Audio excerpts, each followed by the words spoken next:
మన ఆంధ్రప్రదేశ్‌లోనే సంచలనకర సంఘటన జరిగింది. ఈ సంచలన సంఘటన గురించి మీకు చెప్పిన తర్వాత 100% మీ గుండెల్లో భయం మొదలుపెడతదన్నమాట. ఎందుకంటే ఒక్కటి కాదు 18 ప్లేసుల్లో ఈ సంఘటన జరిగిందని చెప్పి పోలీసులు చెబుతా ఉన్నారు. వాళ్ళందరిని కూడా అరెస్ట్ చేశారన్నమాట. సో, అదంతా పూర్తిగా ఇప్పుడు మనం తెలుసుకుందాం. అదేంటంటే మన ఆంధ్రప్రదేశ్‌లోని దొంగతనం చేయడానికి మధ్యప్రదేశ్ నుంచి కొంతమంది ఒక ముఠాగా వచ్చారన్నమాట. వాళ్ళందరూ కూడా కొన్ని కొన్ని ప్రాంతాలకు వెళ్లి ఎక్కడైతే ఇళ్లలో ప్రజలు ఉండరో ఆ ఇళ్లను టార్గెట్ చేసుకుంటున్నారు. ఎక్కడైతే ముసలి వాళ్ళు ఉంటారో వాళ్ళని టార్గెట్ చేసుకుంటున్నారు. ఎందుకంటే రీసెంట్‌లీగా ఇది వేసవి కాలం. ఈ వేసవి కాలంలోని స్కూల్‌కి సెలవిచ్చారు. స్కూల్‌కి సెలవించడం వల్ల చాలా మందైతే ప్లానింగ్‌లు చేసుకుంటా ఉంటారు టూర్‌కెళ్ళడానికి. పిల్లలందరినీ తీసుకెళ్తారు. కానీ ఇంట్లో ఉన్నటువంటి ఎవరైతే ముసలి వాళ్ళు ఉంటారో ముసలి వాళ్ళు మాత్రం వదిలేసి ఎళ్తా ఉంటారు.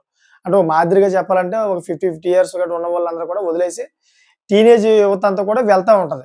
సో, ఇటువంటి క్రమంలోని మధ్యప్రదేశ్ నుంచి వచ్చినటువంటి ఈ ముఠ ఏదైతే ఉందో, మొత్తం 18 ప్రాంతాలమాట. గుంటూరు, నెల్లూరు, విజయవాడ మొత్తం అన్ని చూసుకుంటే 18 ప్రాంతాల్లోని వీళ్ళు సర్వే నిర్వహించి ముందు ర్యాకీ నిర్వహిస్తారన్నమాట.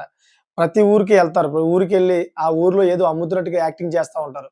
యాక్టింగ్ చేస్తూ ఎక్కడెక్కడ ఎవరెవరు ఉన్నారు, ఆ ఇంట్లో ఎంతమంది ఉన్నారు, ఆ ఇంట్లో ముసలి వాళ్ళు ఉన్నారా, లేక పెద్దవాళ్ళు ఉన్నారా, ఈళ్ళ టైమింగ్ ఏంటనే విషయాలన్నీ కూడా వాళ్ళు వాచ్ చేస్తారన్నమాట. వాచ్ చేసి ఎక్కడైతే ముసలి వాళ్ళు ఉన్నారో, వాళ్ళ ఒంటి మీద బంగారం ఉందో ఇయన్నీ కూడా గమనించి వెళ్లి వాళ్ళ ముఠాకి చెప్తారన్నమాట. ముఠాకి చెప్పిన తర్వాత వాళ్ళు నైటు 12 లేదా 12-4 ఆ సమయంలో అంటే తెల్లవారుజామున ఆ టయానికి గాఢ నిద్రలో ఉంటారు కదా! ఆ టయానికి వస్తారన్నమాట. ఆ టయానికి వచ్చి వీళ్ళ మీద దాడి చేసి దొంగతనం చేసుకుంటూ పోతా ఉన్నారు. దయచేసి మీరు ప్రతి ఒక్కరు కూడా తగు జాగ్రత్తగా ఉండండి. అపరిచిత వ్యక్తులు ఎవరైనా మీకు కనిపిస్తే 100% పోలీస్‌కి కంప్లెయింట్ చేయండి. ఇదంతా కూడా ఎందుకు చెప్తున్నారంటే, ఈరోజు పోలీసులు వాళ్ళందరిని కూడా అరెస్ట్ చేశారు.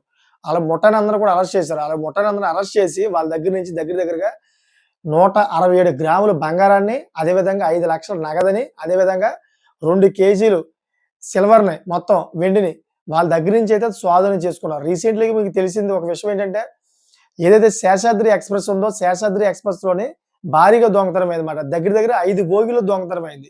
ఈ 5 బోగీలో దొంగతనం అయిందంతా కూడాను బయట నుంచి వచ్చిన వ్యక్తులే దొంగతనం చేశారని చెప్పేసి మనకు ప్రూఫ్ కూడా అయింది. సో, ఈ విధంగా అయితే బయట నుంచి చాలామంది ఇలాగ వచ్చి, ఈ విధంగా అయితే దొంగతనానికి పాల్పడుతున్నారో దయచేసి గమనించండి. మీ ఊర్లో ఎవరైనా గాని ఇటువంటి అపరిచిత వ్యక్తులు తిరుగుతూ ఉంటుంటే, ఆళ్ళు వ్యాపారం చేసుకుంటూ అలా తిరుగుతా ఉంటారు. మీకు అనుమానం వస్తది. ఒకవేళ మీకు అనుమానం వస్తే గనక వాళ్ళని నిలదీయండి. మీరు ఎందుకొచ్చారు? ఏ వ్యాపారం చేస్తున్నారు? ఏ ఊరు? అని నిలదీయండి. నిలదీసి ఒక డౌటేస్తే గనక మీరు సింపుల్‌గా అతనికి తెలియకుండా ఫోన్ కాల్ చేయండి పోలీసులకి. పోలీసులే వచ్చి అతన్ని ఎంక్వైరీ చేసి ఎక్కడి నుంచి వచ్చావు ఏంటన్నది మొత్తం అతని నుంచి ఇన్ఫర్మేషన్ అంతా లాగి మిమ్మల్ని అందరూ కూడా క్షేమంగా చూసుకుంటారన్నమాట.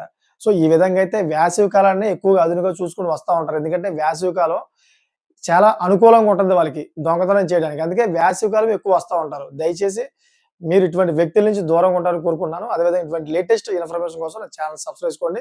మీకేమనిపిస్తుందో కామెంట్ కూడా చేస్తారనుకుంటున్నాను. Thanks for watching friends.